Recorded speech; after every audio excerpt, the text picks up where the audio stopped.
Hey everyone, and welcome. So, here's a question for you. What if one of the most famous names in all of human history isn't actually what we think it is?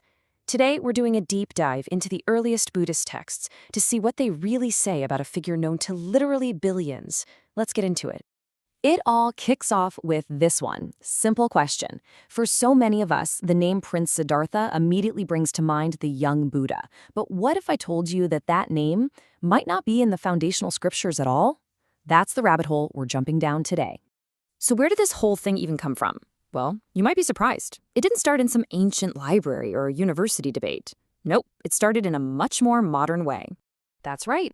It was during one of our live Saturday broadcasts.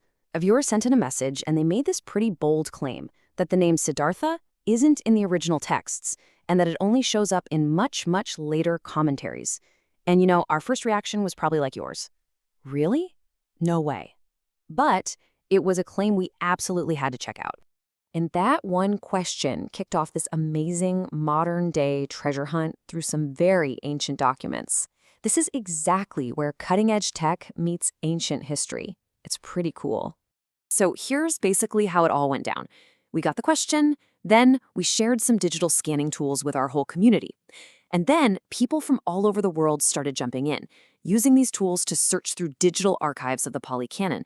And before we knew it, the findings started pouring in, and they were all pointing in the same surprising direction. And here's what they found. That viewer, they were right. The name Siddhartha was nowhere to be found in the earliest layers of the texts.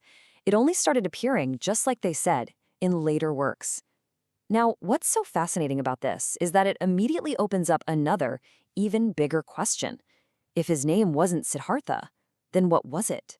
Right, so the next phase of our little investigation was to figure out what name the original scriptures do use for him, from before he became the Buddha.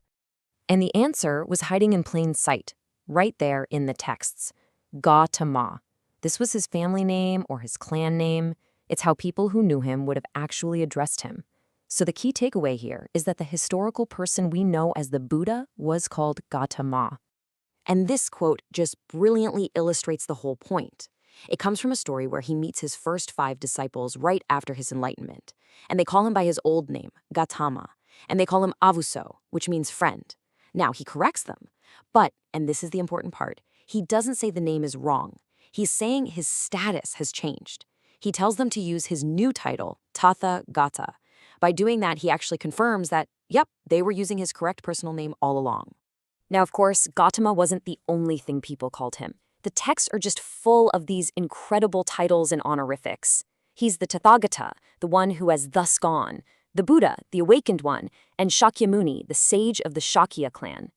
But the key difference is that Gautama, that was his personal name. Okay, so we've established the popular name comes from later texts. But what about the popular image? The iconic look we see in statues all over the world. Does that actually match the descriptions in the scriptures? So on the left, you've got the image we all recognize, right? That top knot or bun of coiled hair. But on the right, that's what the texts actually describe. See, when he left his palace life behind to become an ascetic, the first thing he did was shave his head. And the scriptures are super clear that he stayed shaven-headed. I mean, you can't get much more direct evidence than this. In one story, a man named Bharadvaja literally sees the Buddha coming and just yells at him, identifying him purely by his appearance. He doesn't say, "Hey, you with the cool hair bun." He calls him a shaveling, a monk. The original Pali word here basically means a bald or shaven person. It's not exactly a compliment. And hey, if that wasn't enough to convince you, the Buddha says it himself, flat out. In a conversation with another man, Sundarika Bharadwaja, he describes himself as a shaven-headed monk. He couldn't be more explicit. So the textual evidence really paints a very different picture from the one we might be used to. So when you put all of this together, what we have is this absolutely fascinating case where popular tradition and the earliest historical records are telling 2 pretty different stories.